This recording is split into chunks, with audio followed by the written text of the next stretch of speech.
It was a hot afternoon in 1991. In a narrow street of Baghdad, American soldier James Clark was on his patrol duty.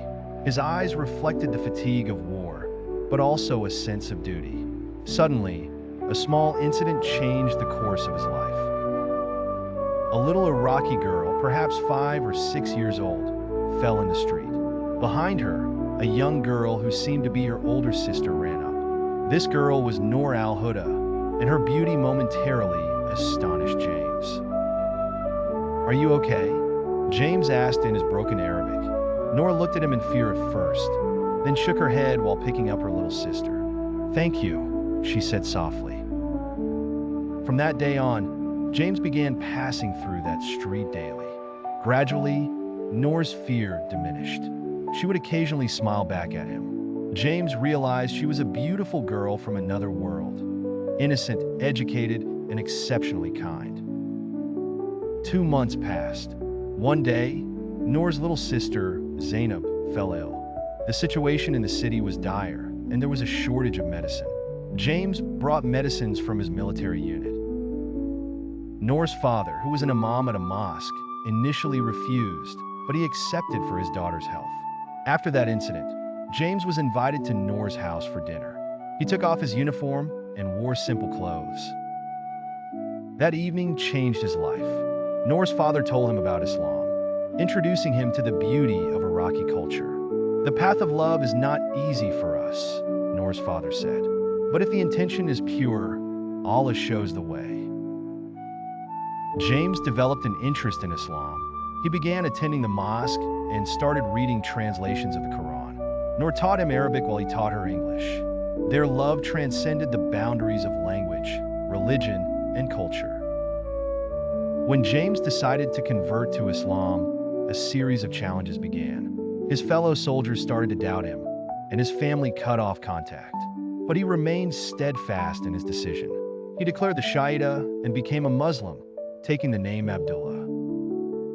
People in Noor's neighborhood talked behind his back. Some said he was an American spy, while others claimed it was merely a facade. But Abdullah proved them wrong through his actions.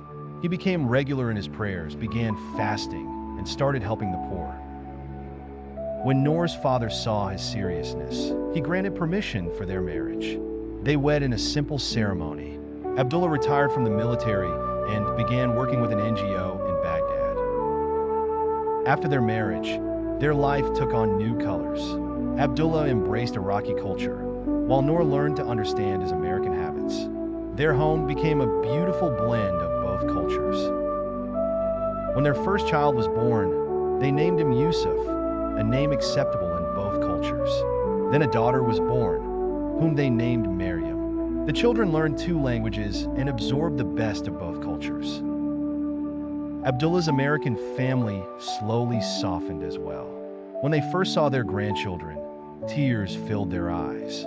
Now they visited Iraq every year and enjoyed Arabic cuisine. Life was not easy.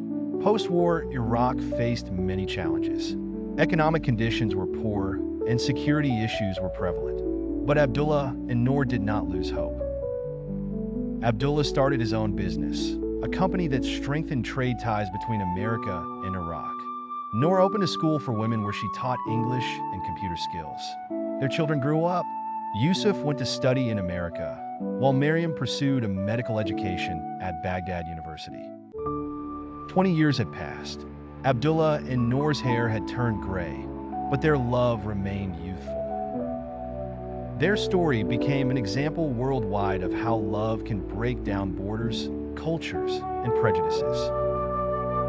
Yusuf became a successful doctor in America and married an American Muslim girl. Maryam worked as a surgeon in the largest hospital in Baghdad, providing free help to impoverished patients. Abdullah and Noor had now become grandparents. Their grandchildren spoke 3 languages: Arabic, English, and Urdu.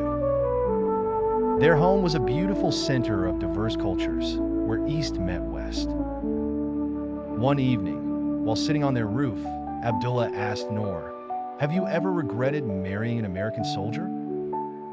Noor smiled and replied, "I did not marry an American soldier. I married a man who changed his entire life for love. Abdullah and Noor's story is a tale of love's triumph.